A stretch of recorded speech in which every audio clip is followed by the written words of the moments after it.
Dear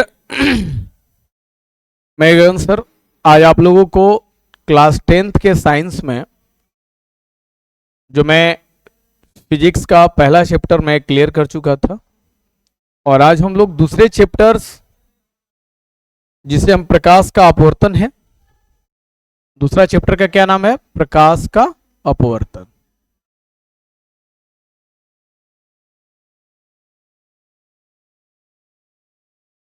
प्रकाश का अपवर्तन, ठीक है ना। अंग्रेजी में बच्चों इसको कहते हैं refraction, refraction of light. Clear है? Refraction of light. सवाल उठता है, सबसे पहला दिमाग में आपका क्वेश्चन से राइज होगा डियर कि ये प्रकाश का अपवर्तन क्या है, ठीक है ना। प्रकाश का अपवर्तन क्या है? प्रकाश का अपवर्तन क्या है? प्रकाश का अपवर्तन क्या है, ठीक है ना। तो प्रकाश जब एक पारदर्शी माध्यम से दूसरे पारदर्शी माध्यम में प्रवेश करता है तो इसे कहा जाता है, और जब एक पारदर्शी माध्यम से दूसरे पारदर्शी माध्यम में प्रवेश करता है तो होता क्या है कि जैसे ही माध्यम में परिवर्तन होता है प्रकाश अपनी दिशा से भटक जाती है, यानी वो जिस रास्ते पे चल रही थी वो रास्ते से मुड़ जाती है। तो हम ऐसी ही घटना को क्या कहते हैं? प्रकाश का अपवर्तन कहते हैं। जैसे आप देखोगे, मान लो यह कोई ट्रांसपेरेंट माध्यम है, ठीक है ना। मान लो ये हवा है, ठीक है ना, और हवा से ऐसे प्रकाश आया, ये मान लो कि आपका अभिलंब है।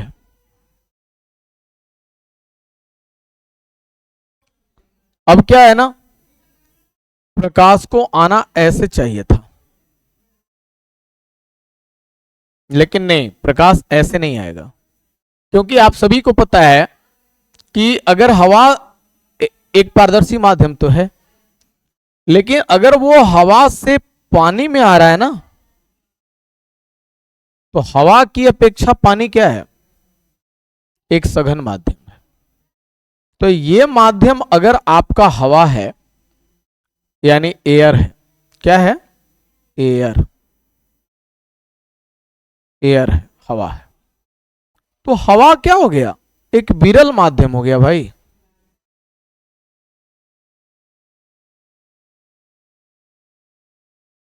विरल माध्यम, विरल माध्यम को हम लोग अंग्रेजी में कहते हैं रेरर मीडियम।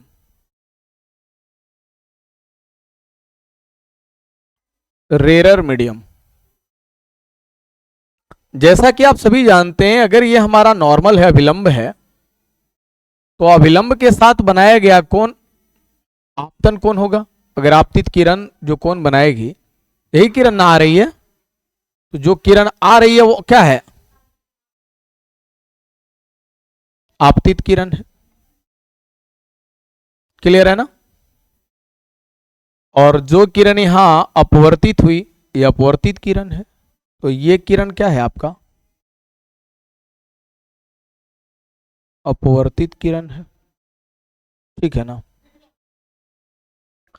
डियर, अपवर्तित किरण अभिलंब के साथ जो कोण बनाएगा उसको हम अपवर्तन कोण कहते हैं। क्या कहते हैं बच्चों? अपवर्तन कोण, अपवर्तन कोण, जिसको कि आप देख रहे हैं आर से सूचित करते हैं। ये जो आपतन कोण बना है, आपतन कोण, आपतन कोण को हम लोग क्या कहते हैं? एंगल ऑफ इंसिडेंस कहते हैं। एंगल ऑफ इंसिडेंस, ठीक है ना। और अपवर्तन कोण को क्या कहेंगे?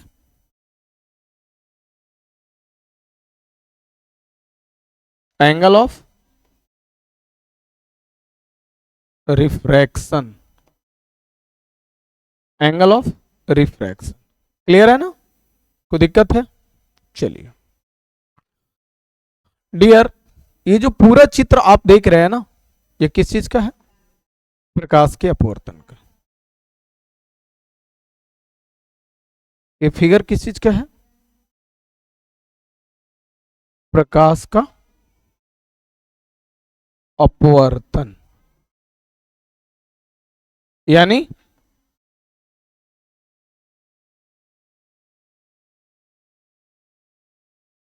रिफ्रैक्शन ऑफ लाइट का। क्लियर है ना? रिफ्रैक्शन ऑफ लाइट का है, ठीक है ना। तो आप सभी प्रकाश के अपवर्तन की परिभाषा को समझ गए होंगे कि प्रकाश जब एक पारदर्शी माध्यम से दूसरे पारदर्शी माध्यम में जाता है तो माध्यम परिवर्तन के कारण वह अपने पथ से मुड़ जाता है, यानी प्रकाश की दिशा में परिवर्तन हो जाता है। ऐसी ही घटना प्रकाश का अपवर्तन कहलाता है। यानी प्रकाश जब एक माध्यम से दूसरे माध्यम में प्रवेश करता है तो वह अपनी दिशा से मुड़ जाता है, यानी प्रकाश की दिशा में परिवर्तन हो जाता है। ऐसी ही घटना प्रकाश का अपवर्तन कहलाता है। आप परिभाषा जब लिखेंगे तो लिखेंगे कि जब प्रकाश एक पारदर्शी, एक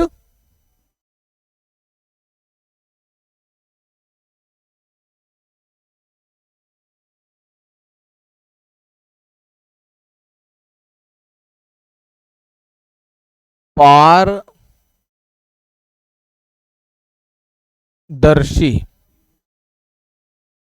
एक पारदर्शी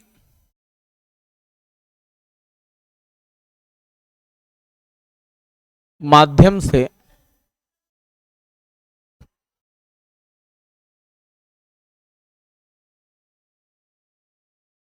दूसरे पारदर्शी माध्यम में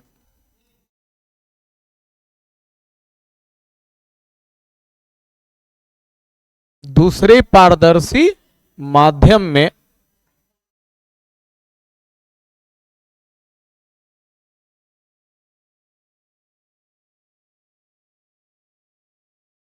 प्रवेश करता है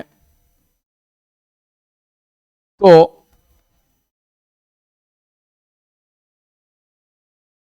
इसकी दिशा में क्या होता है? इसकी दिशा में परिवर्तन होता है, दिशा में परिवर्तन होता है। ऐसी घटना ही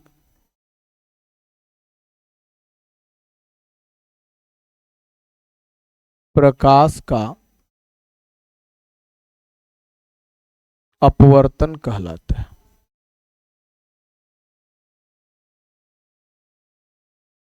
क्लियर है ना? ऐसी घटना ही प्रकाश का अपवर्तन कहलाता है। हमने प्रकाश के अपवर्तन का चित्र आपको दिखा दिया है। डियर, आप यह भी जानना चाहेंगे कि प्रकाश के अपवर्तन के कितने नियम हैं? तो अगला बिंदु आप जानने का प्रयास करेंगे।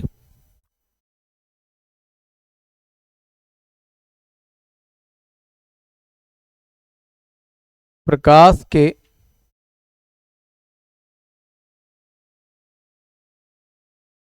अपवर्तन के नियम,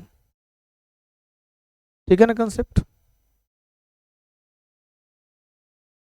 यानी लॉज ऑफ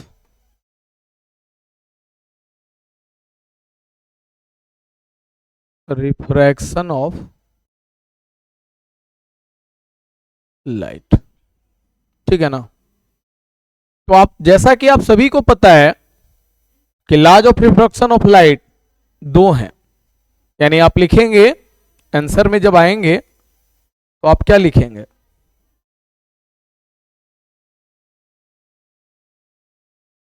प्रकाश के अपवर्तन के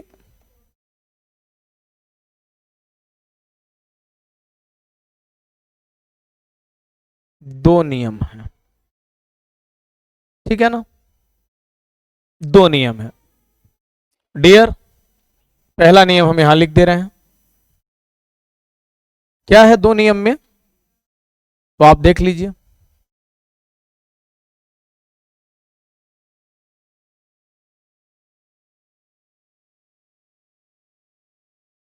आपतित किरण अपवर्तित किरण, यानी अपवर्तित का मतलब क्या होता है, जब माध्यम में परिवर्तन हुआ, माध्यम बदला, तो जब प्रकाश की किरण अपनी दिशा से मुड़ गई है ना, तो उसको हम लोग उस मुड़े हुए किरण को अपवर्तित किरण कहेंगे। तो आपतित किरण अपवर्तित किरण एवं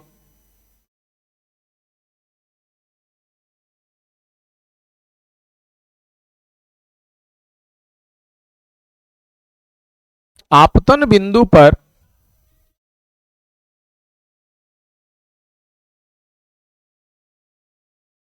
डाला गया अभिलंब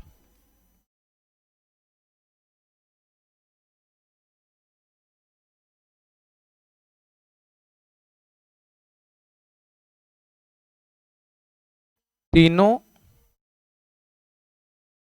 एक ही तल में होते हैं।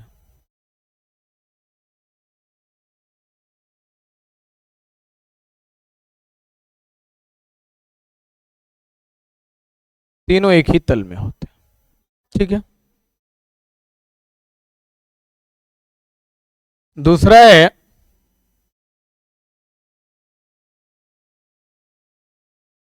आपतन कोण की जया, आपतन कोण की जया, तो आपतन कोण की जया यानी जया मने साइन, जया मने साइन, और आपतन कोण क्या है, आई है ना, तो साइन आई, एवं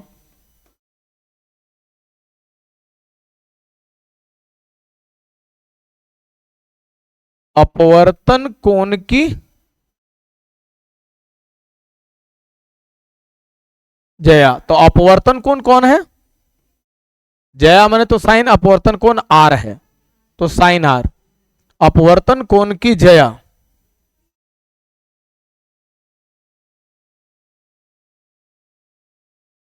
का अनुपात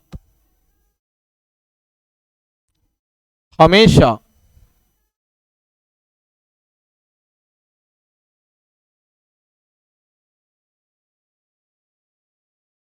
एक नियतांक होता है,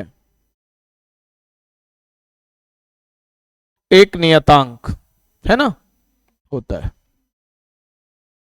प्यारे बच्चों, अगर हम इसे इसकी भाषा में लिखें तो अर्थात sine angle i is equal to sine angle r is equal to mu, mu यानी एक, म्यू क्या है, एक नियतांक है, एक कांस्टेंट है, क्या है, कांस्टेंट, क्या है ये, नियतांक है, नियतांक, नियतांक है, कांस्टेंट है, sine i by sine r is equal to mu. देखिए बच्चों, इस अपवर्तन के जो दूसरा नियम है इसे हम स्नेल का नियम के नाम से भी लिखिए।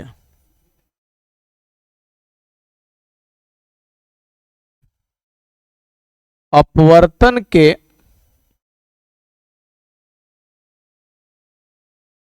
इस दूसरे नियम को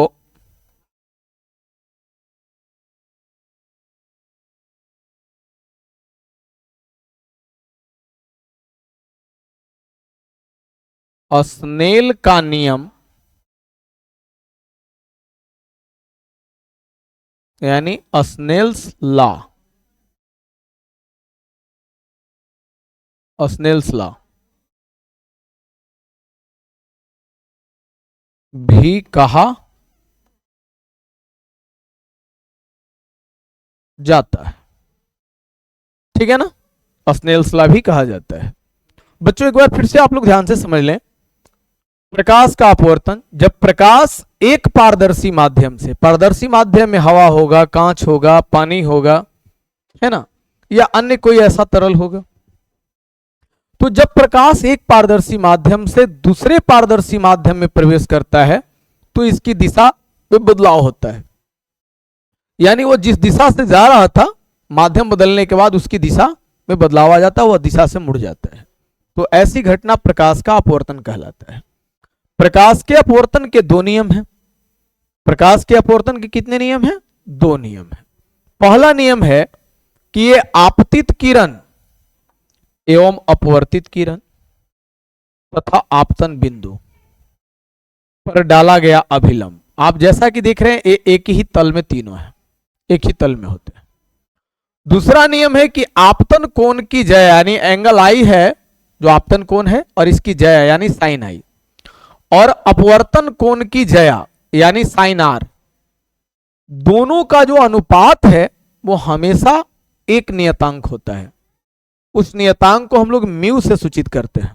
किस चीज से? म्यू से सूचित करते हैं। यदि किन्हीं बच्चों को अगर दिक्कत हो समझने में तो आप याद रखेंगे कि इस चिन्ह को हम लोग म्यू कहते हैं। क्या पढ़ते हैं? म्यू पढ़ते हैं बच्चों, म्यू। इस चिन्ह को हम लोग म्यू कहते हैं, म्यू, है ना। तो sine i by sine r is equal to mu. Mu क्या है? यहां एक नियतांक है ना। तो अपवर्तन के इस दूसरे नियम को हम लोग स्नेल के नियम के नाम से भी जानते हैं। इसको स्नेल का नियम भी कहा जाता है। क्लियर है ना कॉन्सेप्ट? यहां तक तो किसी बच्चे को कोई दिक्कत नहीं है। तो आज के क्लास में इतना ही, शेष अगली कक्षा में।